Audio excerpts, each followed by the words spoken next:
What is up, guys? It is Powerbang. Welcome to today's video. Really pumped to bring you guys some traditional village content today, so stay tuned in just a moment for that. Got some really big updates there, some things that weren't noticed really as part of the main update. But I'm over on the builder base right now, just collected my gem mine for the first time, got a few gems out of it. That was kind of weird to have gems coming into the bank account rather than going out in a Supercell game. That's kind of crazy. That being said, I have a replay to show from the builder base as well as some props to give out to some clans that are, you know, doing pretty well. So I'd say war clans, we're going to look at global right now. Top clans, we'll scroll down. I'm looking for like CWL or war clans. Hey, look at that. Warwell's at 49. Dark Looter's at 51 in the world. Congrats to you guys. The Swarm sitting at 59. Very nice. The war clans out there, obviously, you know, there's been a vocal minority, but on the whole, you can tell that they're actually, you know, liking it because obviously they're playing it. So you got Reddit Alchemy at 115, War and Glory at 116. Nice job to both of you guys. And then I continue to go down through like the top 200 here. And I'm sure I'm missing some, but I see Elite Gaming there at 163, Faked Wargasm at 169. Who else do we have? That's almost through the top 200. And then there's WHF slacking down there at 323, guys. WHF has got to get with it. I'm going to put some pressure on him. Before we get into today's traditional-based content, check this out. I have got my 3 attacks done today to get my loot. And speaking of that, hold on. There is a lot of loot. I was actually surprised. I did my 3 attacks. Look at my storages, guys. I haven't bought anything yet today, but pretty much maxed them out off just the 3 attacks that we won. So the loot, not an issue with regards to the storage size at all. So let's go to the attack button, go to the battle log. I want to show you guys my first raid of the day, and I want to show you what the heck are the archers doing? What the heck? So I come in, try to take out the double cannon here and the archer tower as quickly as possible, and then basically funnel the archers so they go around the bottom of the base. So nice archer there, gets crushed by the push trap, then the mine, then the crusher absolutely destroys it. So everything going to plan right now, and this raid is looking pretty dominant because obviously those archers should stay out of range of the crusher, right? So should go around here to the army camp, then to the where the hell are you going? Where are you going? All right, sweet. So that nonsense is done, right? So we're gonna get the cannon taken out. Now the archers can go get this lab, and then we'll go to, wait. What the heck? Really targeting the barracks from all the way over here? How is that a thing? I have no idea. That being said, though, guys, 1 archer remaining. The 1 archer is going to be enough to take out the crusher, get the barracks, and get the 3-star here. But what, have you guys had the same issue with the troops targeting just seemingly whatever they please? I have no idea. Let me know in the comments. We're going to go back over to the traditional base, talk over some of the well, maybe they're improvements? I don't know. Some of the changes there. And then we're going to analyze and break down some strategy, guys. We'll see you over on the main base. So let's start off today's video talking about balloons. All right, we've got balloons that have been affected by the most recent update.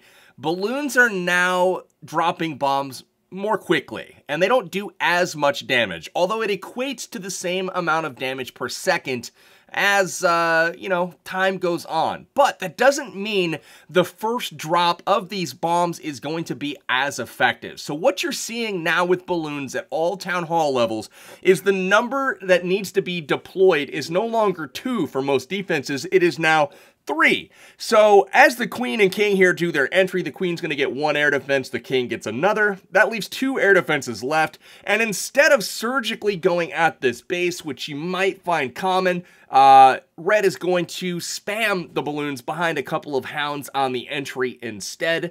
And that is kind of what you're seeing right now as a standard method of deployment. So here comes 2 hounds, a third out of the CC, it looks like, from somewhere. There it is in the middle.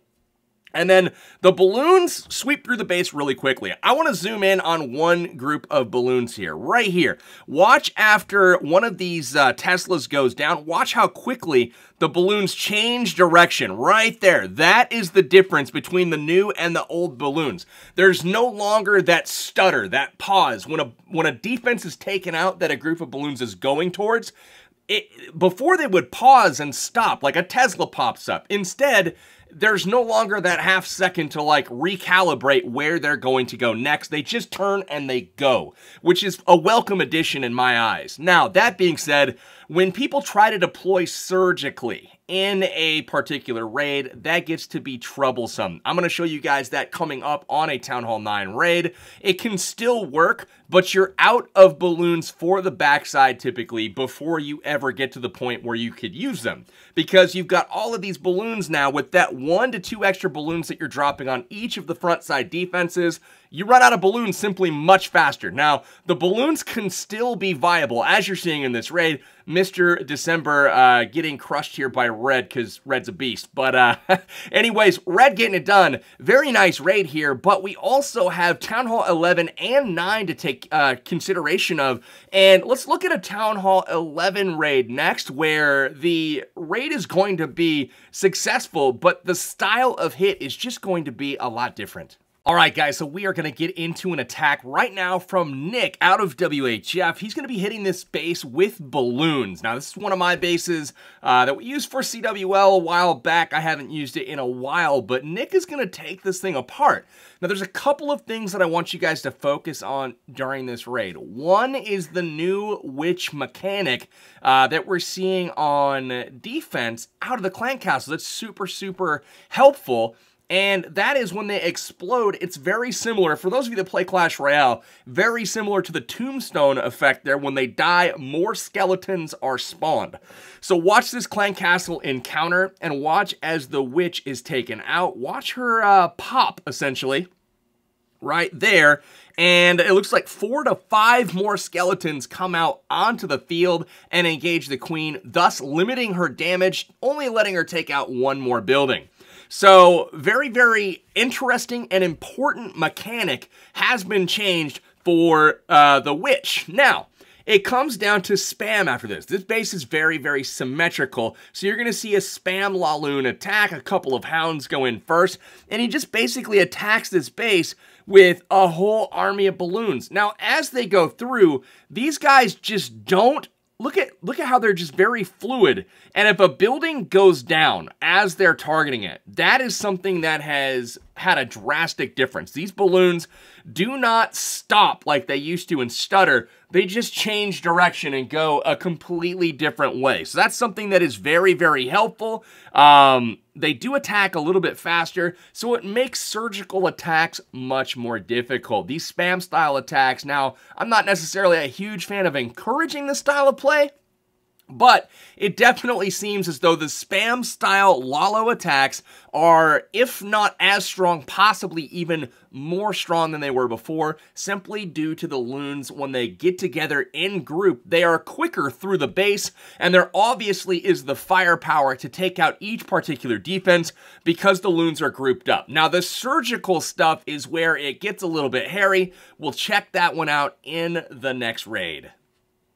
All right, guys, we have a Town Hall 9 raid here to show, and this one is going to be a little bit of an interesting case study because we've got the heroes doing an entry as kind of is usual on a Lalo attack. He gets 3 wall breakers down to open up that wall, and the king clears out some buildings so that the queen goes in and has a chance to get 1 or 2 defenses with regards to air D. So here's the first one. It goes down. The queen's going to go to the south here, and then ultimately wants to come up and try to take out this other air defense as well. So the key difference in this attack versus normal traditional Lalo attacks is he's going to run out of balloons much, much earlier than he normally would on a surgical style attack.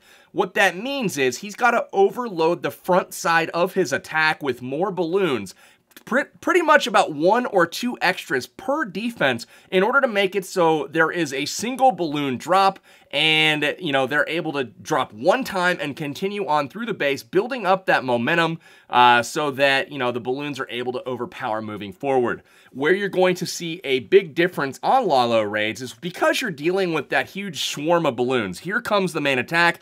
You can see a couple of balloons on the Tesla, but here's where you see 3 balloons now on all of these first point defenses instead of 2. 2 used to be kind of the method, but notice what happens here. He goes through everything on the bottom, but now has a tremendously large group of balloons grouping up right now. Now, we look at the backside of this base. You can see 3 archer towers, 2 wizard towers, and an expo. Normally, you would have more than 4 balloons ready for that occasion, but the backside loons in this scenario aren't necessarily to take out the buildings. They are now for distraction. So as a Town Hall 9 player continues to put balloons through the base, look at this huge group that is all in the same area. This is where a heal spell on the backside of a base will come in very, very handy. It's now, you're relying on the balloons from the front side to stay alive, and notice here is where he sends in the backside balloons, not only as a distraction, but also as kind of a kill squad. You can kind of determine which group you want to tank. It's basically like you're going to be able to take out the backside defenses with either the front side balloons or the backside balloons, not necessarily both, how you kind of used to be able to do it. He chose to tank with the front side balloons there because he had the heal spell on them and also the Lava Hound in that group, so it made more sense to do so that way. Now, you can do that either way. Had he deployed the top side balloons a little bit sooner in that raid, the front side balloons would not have been touched and they would have cruised through, taking out the base untouched. So, moral of the story with this raid is the balloons are still viable surgically, but you may have to alter the spells a little bit later on in the raid because you're going to have a huge concentration of balloons, whereas before, you used to be able to spread balloons out so efficiently that no one splash defense like a wizard tower was able to target your entire army at the same time. All right, so we're back to our main base. Check this out, too. Something else that's kind of new. The loot in the loot carts, guys, just looks completely different. Now, it's a really minor thing. Not really, doesn't really matter. But before, it was just a few coins laying around. Now, it's like a massive amount. We'll go ahead and collect that. Jeez Louise, 6 figures on all the loot that I'm missing out on. That is insane. So, moral of the story, guys, Witch is getting a buff, seemingly, so that skeletons now spawn upon their death. That, to me, is a fairly significant change and should lead to more witches being put into clan castles for defense.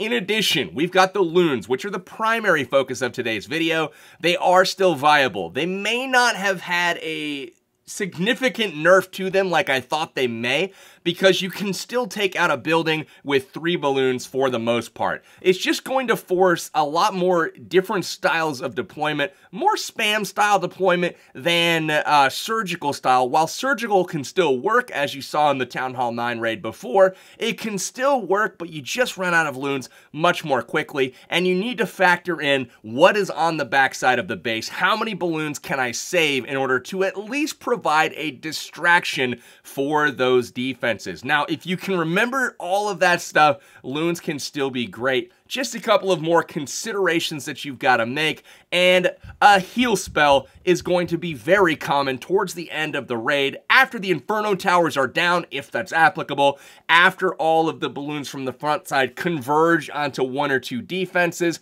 then the heal spell can get them all back up to full health and ready to push through the last side of the base. That's all I've got for this episode, guys. I'm going to head back over to the builder base, get some raiding done. Lagging behind here. I got to get WHF back into the top 150 in the world, guys. Props to all of the war clans that are doing work on the builder base, leaderboards. I hope to see you guys up there soon. That's all I got for now, though. I want to thank all of the new subscribers to the channel. There have been thousands and thousands of you over the past couple of days, so I really, really appreciate all of the new eyeballs and new support. Really appreciate you guys being here, so keep it locked here for more builder-based strategy, as well as, obviously, always the main Clash of Clans, village, war stuff, etc. If you guys have comments, feel free to leave them below. I read them all. Take care, guys. This is Powerbang.